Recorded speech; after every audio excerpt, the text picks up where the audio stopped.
bird, whatever you want to, but do not lift the pen.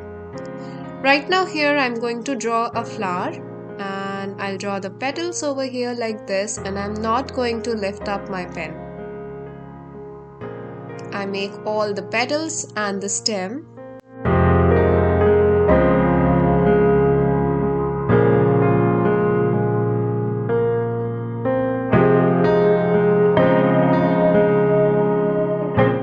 Now here we are going to make a bird.